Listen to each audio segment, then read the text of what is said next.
Sorry if I get emotional, but it's been fantastic. I've been following this struggle all the way from London, and the elections and Haris Ibrahim, like all this stuff on YouTube. That was fantastic. I see so many cameras here today, and I really hope that somebody puts up all these things on YouTube and Malaysia Today and Malaysia TV so that we can watch it. People are overseas. Yep. Thank you.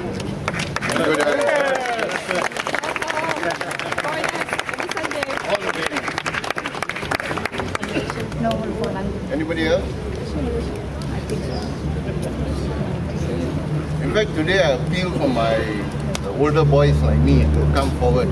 Maybe some senior citizen will say something. Jonathan. Thank you very much. I'm a senior citizen. Cool. Said senior citizens should come, and actually I live in London. Like the lady there. Very, very proud of Malaysia. Because my daughter, my son, although they are overseas, they are following events very, very good because their livelihood, their future all depends on these great people they are.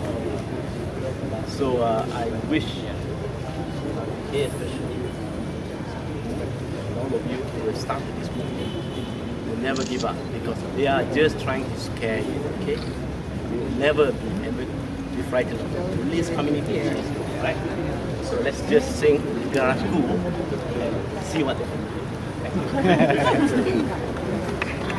Anybody else? Yes. Well, I'm also a senior citizen. I always thought that when my responsibilities are over, I must stay in my comfort zone. But I realize it's not for me, but my children, children's children, and the future of all Malaysians.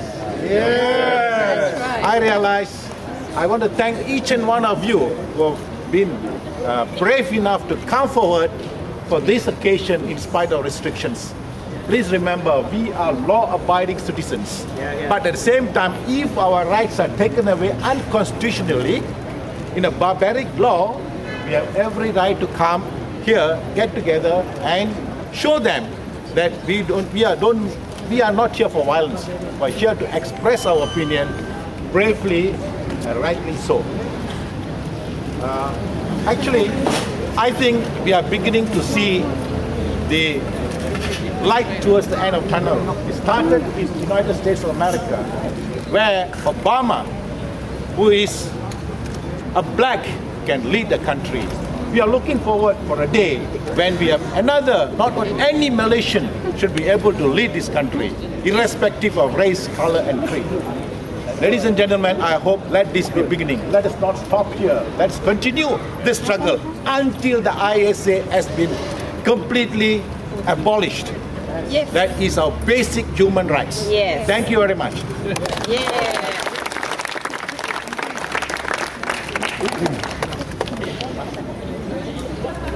Any more old men, old ladies? Where got old men all here? Huh? Old men and women, Then all you of us represent young. the old men. Okay, yeah, come please.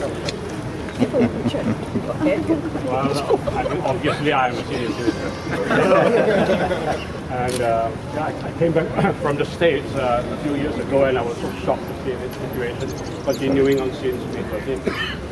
And I can think of two words why this happened. Number one is, and not why this happened, but to describe the situation. One is it's so unnecessary. It does not elevate the government. It does not make it strong. It does not allow it to capture the hearts and minds of the people. So they don't have to do all this. This is like I once wrote, an albatross on their own neck. They can just simply discard the ISA and at least get a portion of the citizens to support them in the next election. Number two, self-respect.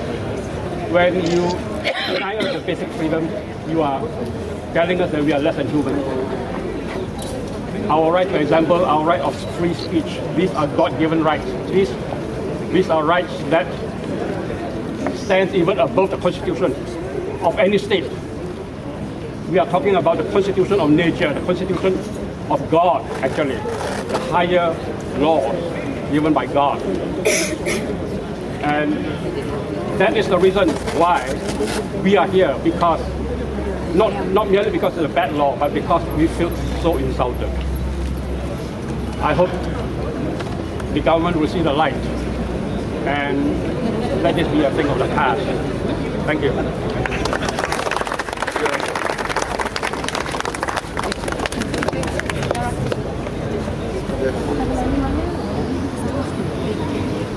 All right, KJ. Well, many of you don't know me. Some of you may know me from my writing. My name is KJ John. I write a column in Wachikini, but the important point is I served the government for 33 years. Now, why would an ex-government servant be standing here? I went for a vigil a long time ago, and I wrote why I went for the vigil. This was long before the election. 6 months before the elections, I wrote 3 reasons why I won't vote for the government. And the week after the elections, a friend of mine who is a senior civil servant says, hey, somebody up there wants to know why you wrote the article. I said, it's a bit late, isn't it? After the election. 6 months ago, if you called me, I would explain to you. I'm here because our children and our children's children need us to stand here.